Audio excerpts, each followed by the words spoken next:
여러분 안녕하십니까? 3월 12일 JCN 모닝뉴스입니다. 오늘 기자의 눈에서는 이번 대선에서 울산의 표심 분석과 정치 지형도의 변화, 그리고 대선이 끝나자마자 시작되고 있는 지방선거를 분석했습니다.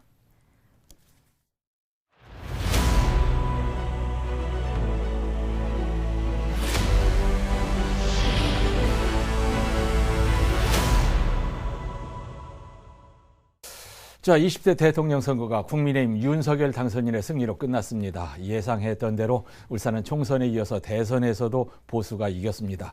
오늘 기자의 눈에서는 이번 대선에서 나타난 울산의 표심을 분석해보고 또 앞으로 펼쳐질 정치 지형도의 변화, 그리고 대선이 끝나자마자 시작되고 있는 지방선거와 관련해서 김영환 기자와 얘기해보겠습니다. 김 기자, 네. 선거 기간 고생 많았습니다. 감사합니다. 울산에서 윤석열 당선인의 득표율 얼마로 나왔죠? 네, 윤석열 당선인이 54.41%, 이재명 후보 40.79%로 윤석열 당선인이 13.62%포인트, 9만 9천여 표 차이로 승리를 거뒀습니다. 예, 5개 지역구 가운데 4개 지역에서 승리하고 1개 지역은 민주당 승리, 이 1개 지역이 이상은 의원이 있는 북구, 그렇죠? 네, 중구와 남구, 동구와 울주군에서 국민의힘이 이겼고 북구에서는 민주당이 승리를 했습니다. 네, 북구만 빼놓고 중구와 남구, 울주군에서는 국민의힘이 크게 이겼습니다. 네, 남구에서 국민의힘과 민주당의 득표율 차이는 20.97%, 네. 또 중구는 19.26%, 울주군은 17.81%로 국민의힘이 크게 이겼습니다. 그런데 말입니다. 동구는 국민의힘이 이기긴 했지만은 표 차이가 크지 않았고 북구는 민주당이 이기긴 했지만 거의 박빙, 절묘하단 말이에요. 네, 동구는 2.63% 득표율 차이를 보였습니다. 표로 따지면 2,559표로 국민의힘이 근소한 차이로 승리를 했습니다. 예. 북구의 경우에는 득표율이 0.07%, 표는 단 95표 차이로 민주당이 승리를 가져갔습니다. 예. 아무래도 이 동구와 북구가 진보 성향이 강한 도시다 보니까 이런 결과가 나온 것으로 분석되고 있습니다. 자, 그렇다면은 지난 대선과 비교할 필요가 있는데 울산의 민심이 지금 어떻게 변했다고 봅니까? 네, 지난 대선에서는 민주당에서 문재인 대통령, 또 국민의힘에서는 홍준표 후보, 국민의당 안철수 후보, 바른정당 유승민 후보 등이 나왔었는데요. 네. 당시 민주당은 울산에서 28만 2,800여 표를 얻었고 이번 대선에서는 29만 7천여 표를 얻어서 지난 대선보다는 14,000표 정도 많아졌습니다. 보수 쪽에서는 3명 후보의 표를 모두 합산하면 39만 2,400여 표인데 이번 대선에서 윤석열 후보가 39만 6천여 표가 나왔으니까 국민의힘도 4,000표 정도 더 나왔다고 볼 수 있습니다. 예, 이제 지난 대선에서는 촛불 바람이 거셌는데 그때보다 표가 많이 나왔다고 하는 것은 민주당이 비록 선거에서 지긴 졌지만 나름대로 선전했다, 이렇게 볼 수 있습니까? 네, 물론 울산의 민주당이 선전한 것은 사실입니다. 특히 이번 대선에서 영남권 5개 지역 가운데 민주당의 득표율이 40%를 넘은 곳은 울산이 유일합니다. 네. 하지만 울산시장과 또 4개의 기초단체장이 민주당이고 선출직 의원들이 과반 이상 점유를 하고 있는 상황이라는 점에서 볼 때는 좀 많이 아쉬운 성적이라는 분석도 나오고 있습니다. 네. 제대로 된 체계가 잡혀 있지 않았던 지난 대선과 달리 이번 대선에서는 제대로 조직력을 갖췄지만 결국 패배했다는 점은 민주당이 고민을 해봐야 될 과제가 되고 있습니다. 그렇다면 말이죠. 국민의힘도 마냥 좋아할 성적은 아니라고 봐야 되지 않습니까? 지난 총선에 이어 대선에도 승리하면서 울산이 보수 성향이 강한 도시라는 점이 재확인된 것은 맞습니다. 네. 하지만 초박빙 지역이었던 이 동구와 북구의 민심을 어떻게 가져와야 하는지는 남은 숙제가 됐습니다. 예, 숙제도 많고 얘기거리도 많습니다. 울산 지역 각 여야 각 진영에서 이번 대선 결과를 놓고 입장을 냈는데 뭐라고 냈어요? 네, 먼저 승리했던 국민의힘에서는 무너진 공정과 상식을 바로 세우고 대한민국을 미래로 이끌어달라는 시민들의 열망이 투표에 반영됐다고 밝혔습니다. 예. 더불어민주당은 부족함에 대한 질책을 겸허하게 수용한다며 더 혁신하고 헌신하는 계기로 삼겠다는 입장을 발표했습니다. 자, 이제 대선이 끝났고 또 한 번의 대결이 남아있죠. 그 대결, 지방선거 얘기해보죠. 대선이 끝나자마자 기다렸다는 듯이 바로 지방선거 출마자들이 현수막 내걸더라고요.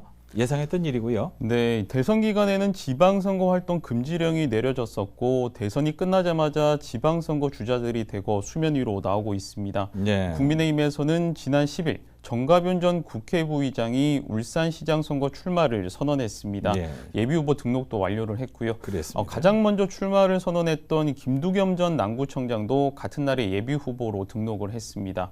허은욱 전 울산시 행정부시장도 출마 선언을 할 예정이었는데 다음 주로 연기를 했습니다. 네. 그래서 다음 주에는 허은욱 전 부시장과 현역인 서범수 이채익 국회의원 그리고 박맹우 전 국회의원도 울산시장 도전 입장을 공식적으로 밝힐 예정입니다. 네. 서동욱 남구청장 말입니다. 여러 가지로 이리저리 재더니 결국은 접었네요. 네, 현직 구청장이 이 시장에 도전하려면 지난 3일까지 사직을 했어야 했는데 하지 않았고요. 네. SNS를 통해서 이 남구청장직을 계속 유지하겠다는 입장을 밝힌 바가 있습니다. 네. 자, 그리고 이제 민주당에서는 송철우 시장의 재선 도전 확실한 거죠? 네, 그렇습니다. 송철우 시장은 다음 달쯤 시장 재선 도전을 공식적으로 밝힐 예정입니다. 네. 민주당에서는 장윤호 시의원이 시장 출마 선언을 한 상태고요. 네. 김영문 동서발전 사장의 이름도 거론되고 있습니다. 예, 이름만 계속 나오고. 자, 이제 예비후보 등록이 계속될 텐데 현재까지 몇 명이 등록을 했습니까? 네, 울산시장 선거는 국민의힘에서 김두겸, 정가빈 등 2명이 등록을 했고요. 중구청장은 국민의힘에서 정창화, 문병원 등 2명이 등록을 했습니다. 네. 동구청장은 국민의힘 강대길, 홍유준, 국민의당 손사모, 진보당 김종훈 등 4명이 등록을 완료했고 북구청장은 국민의힘에서 강석구, 정의당 김진영 등 2명이 예비후보로 등록한 상태입니다. 예. 그리고 광역의원으로는 6명, 또 기초의원 8명 등 현재까지 모두 울산에서 24명이 선관위에 예비후보 등록을 마쳤습니다. 예, 굉장히 많습니다. 자, 이제 대선은 끝났고 이제는 지방선거로 갑니다. 월요일에는 김기현 국민의힘 원내대표와 좀 다른 각도에서 지방선거 얘기를 좀 들어보려고 합니다. 김혜환 기자 수고했습니다. 국민의힘 서범수 국회의원이 당대표 비서실장직을 사직하면서 울산시장 선거 출마가 확실시되고 있습니다. 서범수 국회의원은 어제 SNS를 통해 이준석 당대표를 모시고 윤석열 대통령 당선인을 만드는 데 조금이나마 힘을 보태게 돼 영광이고 기뻤다며 소회를 밝혔습니다. 서 의원은 이어 새로운 도전을 하려 한다며 곧 소상히 말씀드릴 기회를 갖겠다고 밝혀 울산시장 선거 출마를 염두에 둔 비서실장 사직이 확실한 것으로 알려졌습니다. 국내 기업들은 새 정부가 향후 5년간 중요하게 추구해야 할 가치로 성장을 가장 많이 꼽은 것으로 나타났습니다. 대한상공회의소는 대선 직전 국내 기업 450곳을 대상으로 실시한 새 정부에 바라는 기업 의견 설문조사 결과 이같이 집계됐다고 밝혔습니다. 이어 공정한 경쟁 환경 보장과 사회 경제적 불평등 해소, 법제도의 선진화 순으로 매우 중요하다는 응답 비율이 높았습니다. 또한 새 정부의 경제정책 방향성에 대해서는 응답 기업 4곳 중 3곳이 시장 민간 중심의 성장 유도를 선택했습니다. 코로나19 재택치료 환자들을 위해서 운영되고 있는 응급전화의 미응답률이 울산이 전국에서 가장 높은 것으로 나타났습니다. 중앙재난안전대책본부가 전국 보건소와 집중관리 의료기관에 응급전화 958개를 점검한 결과 전체의 21.2%가 전화를 받지 않는 등 제대로 연결되지 않는 것으로 확인됐습니다. 특히 울산은 전체 응급전화 74개 중 절반에 가까운 47.6%가 연결되지 않는 등 응급전화 미응답률이 전국에서 가장 높았으며 이로 인한 민원도 잇따르고 있습니다. 울산에서는 지난 10일 하루 학생 신규 확진자만 2,000명가량이 나왔습니다. 울산시 교육청에 따르면 어제 0시 기준 울산 지역 학생 신규 확진자 수는 1,911명으로 전날보다 2배가량 급증했습니다. 이는 울산 전체 신규 확진자 10명 중 3명에 이르는 비중입니다. 일주일 사이 울산에서는 하루 평균 1,066명의 학생 신규 확진자가 발생했으며 교직원도 하루 평균 82명이 확진됐습니다. 우리나라 브레이킹 국가대표 선수들이 오는 9월 중국 광저우에서 열리는 아시안게임을 앞두고 전지훈련을 위해서 울산을 찾았습니다. 남녀 선수 4명 모두 메달권 실력을 갖추고 있어 메달 사냥을 위한 여정에 들어갔습니다. 보도에 박정필 기자입니다. 브레이크 댄스 또는 비보잉으로 많이 알려진 브레이킹. 오는 9월 중국 항저우 아시안게임과 2024년 파리 하계올림픽에서 처음 정식 종목으로 채택됐습니다. 우리나라 브레이킹 국가대표 선수들이 전지훈련을 위해 울산을 찾았습니다. 울산 출신 국가대표 상비군도 지금 뽑혀 있는 상태고, 울산이 그만큼 입지가 좋은 터라 울산에서 하는 게 의미 있다고 생각했습니다. 선수들은 코치진과 함께 가벼운 몸풀기부터 시작합니다. 이어 고난이도의 춤 동작까지 거침없이 해내고 코치진과 미니 배틀까지 하며 실전 감각을 유지합니다. 훈련을 통해서 단점을 보완하고 그리고 강점은 좀 더 강화시켜서 최대한 열심히 해서 아시안게임에서 메달권으로 한번 도전해 보도록 하겠습니다. 항저우 아시안게임 브레이킹 종목에는 남녀 개인전에 모두 2개의 메달이 걸렸습니다.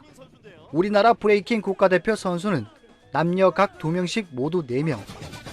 남녀 선수 모두 메달권에 있다는 평가를 받고 있는 만큼 선수들도 몸 만들기에 한창입니다. 처음으로 국가대표로 선발된 거에 있어서 굉장히 영광스럽고요.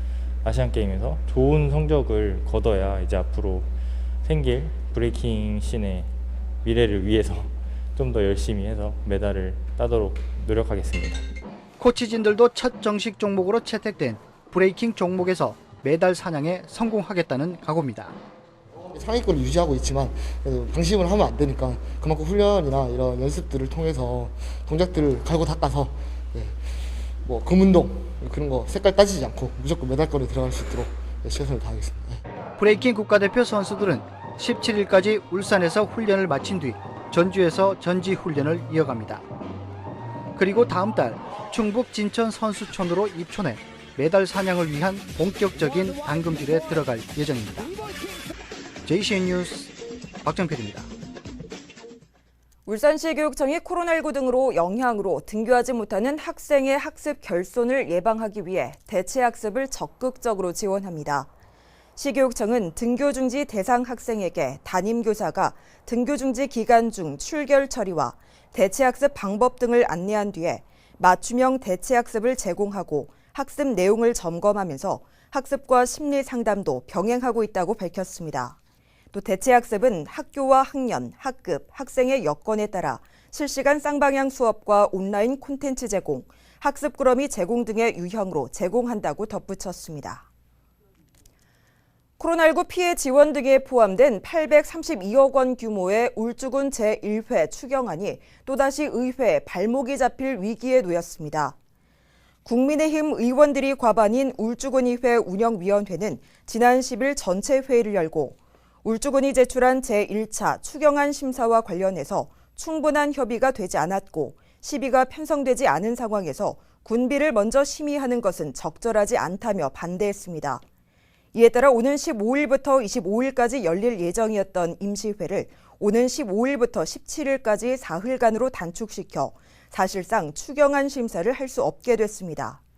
다만 의장 직권으로 의사 일정을 결정할 수 있어 이럴 경우 여야의 충돌이 불가피할 것으로 보입니다. 울산시가 올해 4차 산업혁명과 관련된 기술혁신 중소기업 유치에 적극 나섭니다. 울산시와 울산테크노파크는 강소기업 연구개발 접근성 확대와 전문가 멘토 지원 등 사업장 한 곳당 최대 8천만 원의 연구비를 지원할 계획입니다. 울산시는 지난해 연구개발 지원 사업을 통해 우수한 기술력을 가진 기업 10곳을 유치하는 데 성공했습니다. 부동산 경기가 침체되면서 다운 이지구에 건립 예정인 우미린의 4차 민간 사전 청약 특별공급 청약이 미달된 것으로 나타났습니다. 한국부동산원 청약홈에 따르면 울산 다운 이지구 우미린의 4차 민간 사전 청약 특별공급에 대해 지난 10일까지 청약을 받은 결과 872가구 모집에 381명에 그치면서 0.44대 1로 전 타입에서 미달됐다고 밝혔습니다. 전용 면적 84제곱미터 A형은 715가구 모집에 366명이, 전용 면적 84제곱미터 B형은 157가구에 15명 신청에 그쳤습니다. 한편 5차 공공민간 사전청약은 16일부터 진행돼 분양 경기가 어떻게 될지 관심을 모으고 있습니다.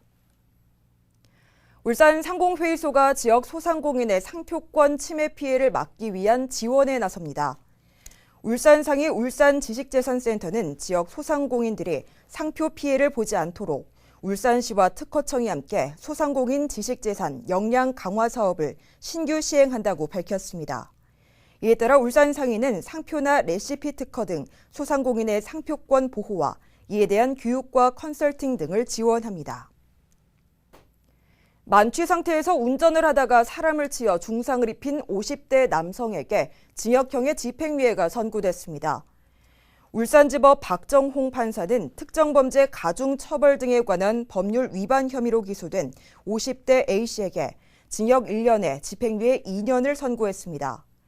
A씨는 지난해 6월 경남 양산의 한 도로에서 혈중 알코올 농도 0.198%의 만취 상태로 운전하다가 버스 정류장에 앉아있던 50대 남성을 들이받아 전치 10주의 상해를 입힌 혐의를 받고 있습니다.